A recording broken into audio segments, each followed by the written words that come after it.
Assalamualaikum warahmatullahi wabarakatuh. Mari teman-teman kita bahas pertemuan ke-10 mengenai siklus akuntansi.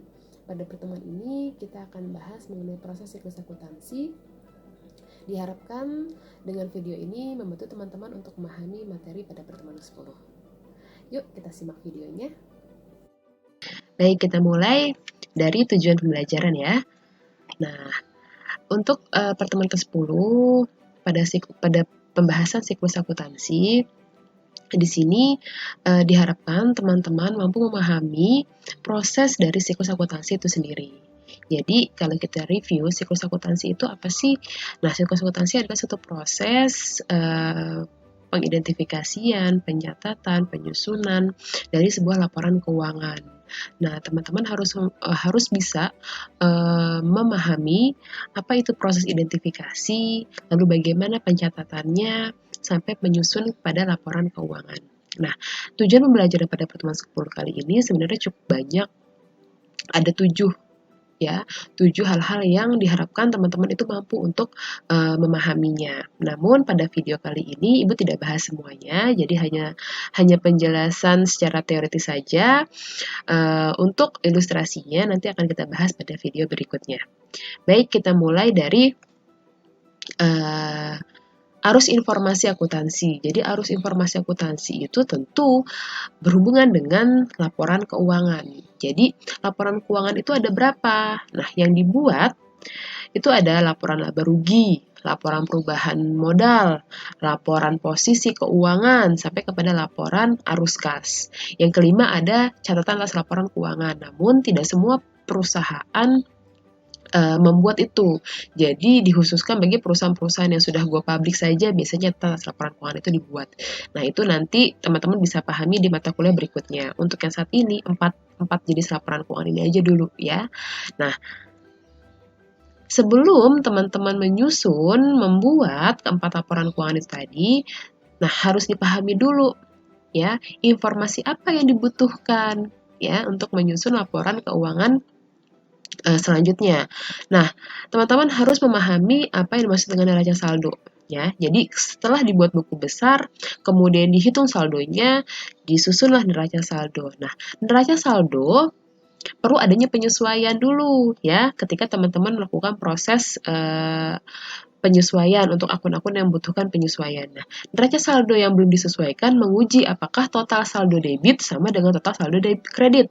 Nah, jika totalnya tidak sama, maka pasti telah terjadi kesalahan. Ya, kita sudah bahas pada pembahasan di neraca saldo bagaimana cara mengoreksi kesalahan yang terjadi. Kemudian, setelah dibuat jurnal penyesuaian, maka disusunlah neraca saldo yang telah disesuaikan. Memverifikasi apakah saldo debit dan saldo kredit setelah adanya penyesuaian dan jumlahnya sama. Nah, berikut adalah laporan keuangan. Ya, kita bahas yang pertama adalah laporan laba rugi. Laporan laba rugi disiapkan secara langsung dari neraca saldo yang sudah disesuaikan, dimulai dari pendapatan jasa.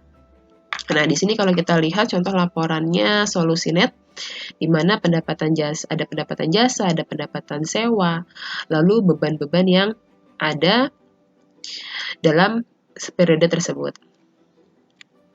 Kemudian ada laporan perubahan ekuitas pemilik.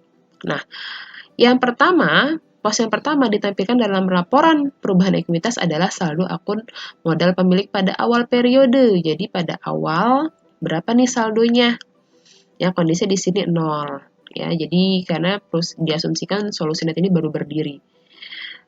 Kemudian dilanjutkan dengan laba neto. Ada laba. Oke, laba yang didapat dari laporan laba rugi sebelumnya ya. Dari sini 7.105.000 maka masuk ke laporan perubahan ekuitas. Kemudian dilihat lagi adakah prive atau pengambilan pribadi oleh pemilik. Jika ada berarti dia mengurangi. Ya, laba ini menambah sedangkan prive mengurangi. Sehingga pada akhir periode didapat modal sebesar 28.105.000. Kemudian Pelaporan posisi keuangan terdiri dari aset, liabilitas, dan equity. Nah, aset dibagi dua, aset lancar, aset tetap. Ya. Nah, ada kas, ada wesel tagih, piutang usaha, perlengkapan. Nah, ini adalah bagian dari aset lancar. Sementara apa itu aset tetap? Aset tetap itu adalah kegunaannya lebih dari 1 tahun dan nilainya biasanya menyusut seiring waktu. Ada peralatan, kendaraan, bangunan. Nah, itu bagian dari aset tetap. Lalu ada liabilitas. Nah, liabilitas atau kewajiban. Jumlah utang perusahaan kepada kreditor dibagi 2. Ya, berdasarkan jangka waktunya. Nah, ada utang jangka pendek atau disebut dengan liabilitas lancar dan liabilitas jangka panjang. Liabilitas lancar adalah jangka temponya adalah kurang dari 1 tahun, sementara jangka panjang itu lebih dari 1 tahun. Kemudian ekuitas pemilik. Hak pemilik terhadap aset perusahaan disajikan dalam laporan posisi keuangan. Jadi, total ekuitas pemilik ditambah dengan total liabilitas. Nah, itu adalah total aset atau kita pernah bahas dimaksud dengan persamaan akuntansi. Kemudian ada 2 jenis akun nih, ada akun permanen sama akun sementara. Apa bedanya? Nah, kalau akun permanen atau juga disebut sebagai akun real, yaitu dilaporkan di laporan posisi keuangan. Ya, mereka adanya di laporan posisi keuangan. Sementara akun temporary atau yang disebut dengan akun sementara. Ya. Nah, akun sementara ini kenapa disebut temporary? Karena tidak disertakan terus-menerus. Ya, karena hanya berkaitan untuk 1 periode saja. Nah, akun sementara ini ada pada laporan laba rugi, yaitu pendapatan dan beban serta laba. Kemudian ada ayat jurnal penutup.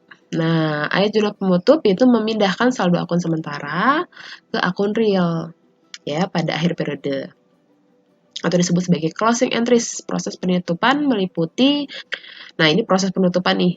Pertama, pendapatan dipindahkan ke ikhtisar laba rugi. Lalu beban pun dipindahkan ke ikhtisar laba rugi. Lalu jika ada laba, ada laba ataupun rugi pun dipindahkan ke akun pemilik modal. Yang keempat, prive dipindahkan ke pemilik modal. Berikut penjelasan mengenai siklus akuntansi pada pertemuan ke-10.